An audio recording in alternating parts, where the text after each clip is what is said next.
Have you ever felt like traditional therapy just doesn't hit the mark for men? You're not alone. The world of psychotherapy, often dominated by women both as practitioners and clients, can create systemic biases that leave many men feeling misunderstood and disconnected.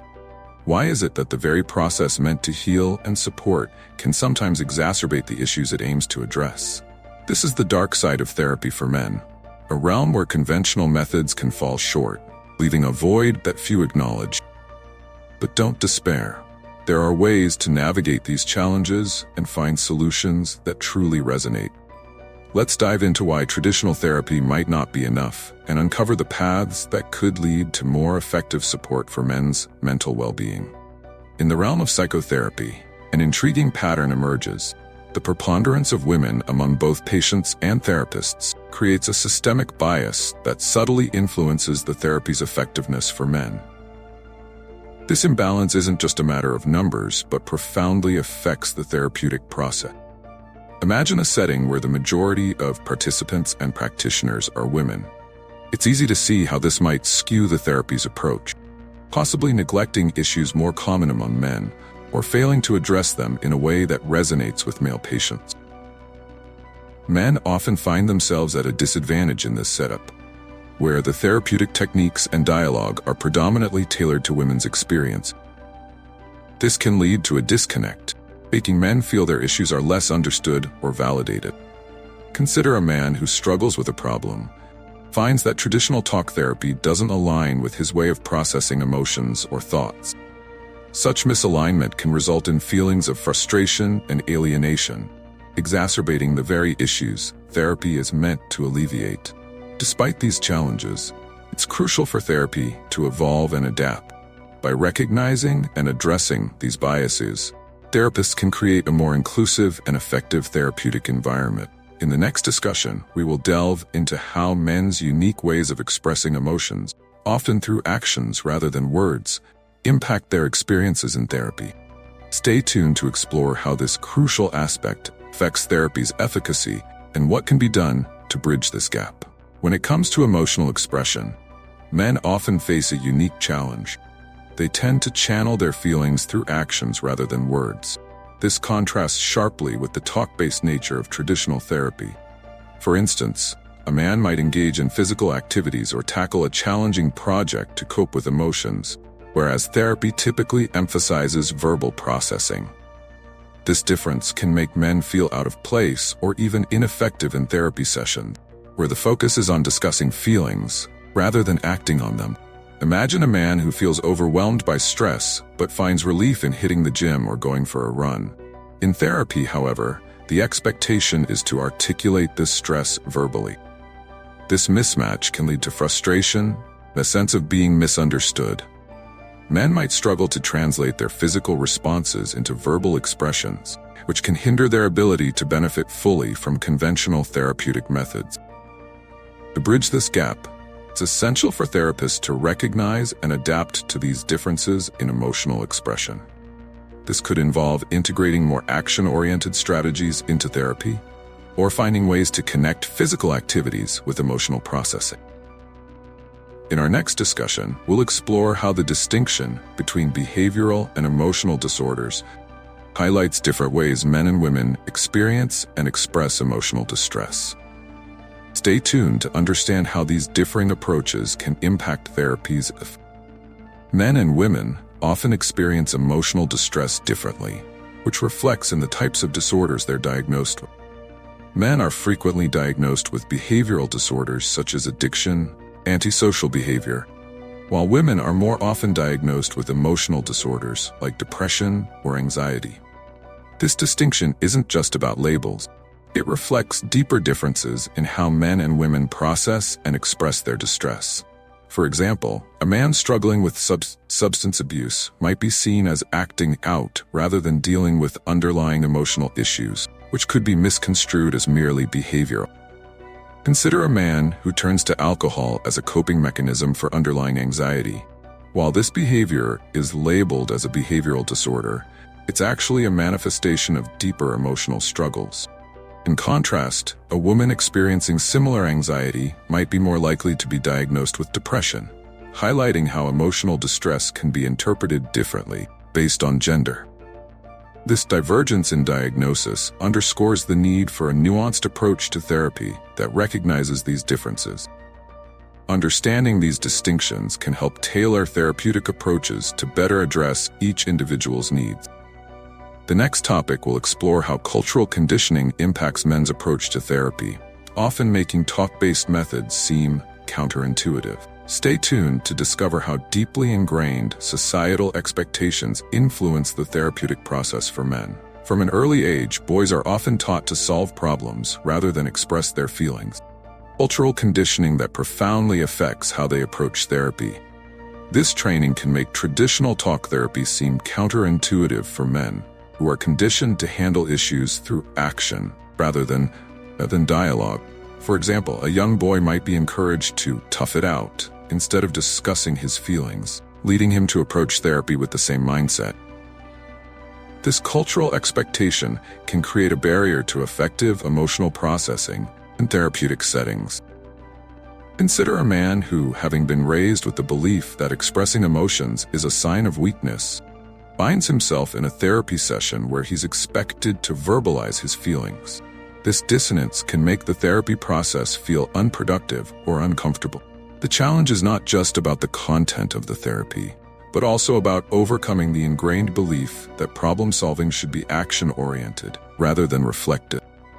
Addressing this issue involves recognizing and dismantling these cultural norms within therapeutic practice.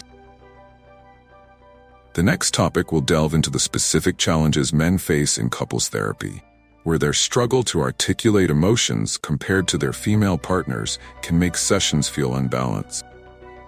Stay tuned to learn more about how these dynamics play out in couples therapy and how they can be managed. In couples therapy, men often find themselves at a disadvantage due to their typically lower proficiency in articulating emotions compared to their female partners. This imbalance can lead to sessions that feel skewed or unproductive for men.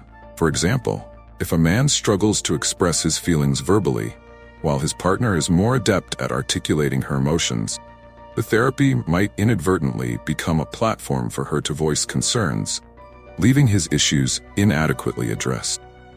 This disparity can result in feelings of frustration and ineffectiveness. Imagine a man who feels overwhelmed in therapy, as his partner is able to clearly articulate her feelings and needs, while he struggles to put his emotions into words. This can lead to a situation where his concerns are not fully addressed, making him feel like an outsider in what should be a collaborative space. The mismatch in communication styles can hinder progress and make therapy seem less effective for him. To address these challenges, it's important for therapists to create a balanced space where both partners' communication styles are acknowledged and accommodated. This might involve developing strategies to help men express their feelings more effectively. In our next topic, we'll explore how men's physical expression of emotions can be integrated into therapeutic practices to enhance emotional well-being. Stay tuned to learn how physical activities can complement traditional therapy methods. Men often express their emotions through physical activities rather than verbalizing them, which traditional therapy settings might overlook. This tendency means that activities like exercise, sports, or even manual labor serve as outlets for emotional expression and processing. For instance, a man might find that going for a run or engaging in a strenuous workout helps him manage stress or anxiety more effectively than talking about his feelings in a therapy session. This physical approach to emotional health can be a crucial aspect of overall well-being that is sometimes underutilized in conventional therapy. Consider a scenario where a man uses weightlifting as a way to cope with his emotional challenges. The physical exertion can act as a form of emotional release, providing him with a sense of relief and accomplishment. However, if therapy doesn't acknowledge or incorporate these physical expressions, it might miss an essential part of his emotional experience. Integrating physical activities into therapeutic practices can offer a more holistic approach, helping men to address their emotions in a way that resonates with their natural coping mechanisms. To optimize therapy for men, it's beneficial to explore and incorporate their preferred methods of emotional expression. The next topic will cover how seeking therapy can still be valuable despite these challenges, and offer guidance on finding therapists who can better align with male communication styles. Stay tuned to discover how to make therapy more accessible and effective for men. Despite the unique challenges men face in therapy, it remains a valuable resource for addressing mental health issues. Men are encouraged to seek therapists who understand and adapt to their communication styles and emotional processing method. For example, finding a therapist who recognizes the importance of incorporating physical activities into therapy can make the process more effective and comfortable. Therapists who are willing to explore alternative approaches or adapt their methods can significantly improve the therapeutic experience for men. Imagine a man who, after struggling with traditional talk therapy, finds a therapist who integrates physical activities or action-oriented tasks into sessions. This approach can help bridge the gap between his natural coping mechanisms and therapeutic expectations, leading to more meaningful progress. It's about finding a therapist who not only listens, but also tailors their methods to fit the client's needs and preferences.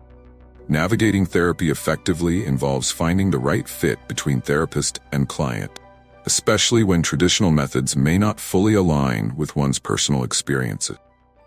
In the next discussion, we'll explore alternative therapies and physical activities like yoga or tai chi that can complement or serve as alternatives to traditional talk therapy. Stay tuned to see how these options can enhance emotional health and well-being. Exploring alternative therapies can offer men valuable supplements or alternatives to traditional talk therapy. Somatic therapies and physical activities like yoga or tai chi provide unique ways to address emotional health by aligning with men's preferred methods of expression. For instance, engaging in tai chi can help men process emotions through fluid, intentional movements, while yoga can foster mindfulness and stress relief. These practices not only address physical well-being, but also support mental health in ways that conventional talk therapy might overlook. Imagine a man incorporating yoga into his routine to manage anxiety. A combination of physical postures, breathing exercises, and mindfulness can help him achieve emotional balance and reduce stress. Similarly, Tai Chi's gentle, flowing movements can provide a meditative experience that allows men to connect with their emotions without relying solely on verbal expression. These alternative therapies can complement traditional methods by addressing emotional health from a different angle. Integrating alternative therapies into one's routine can enhance overall emotional well-being and provide a more comprehensive approach to mental health. In the next segment, we'll wrap up by discussing how to effectively apply the knowledge gained and encourage viewers to explore and engage with these therapeutic options. Stay tuned to learn how to make the most out of these insights, personal growth, and mental health.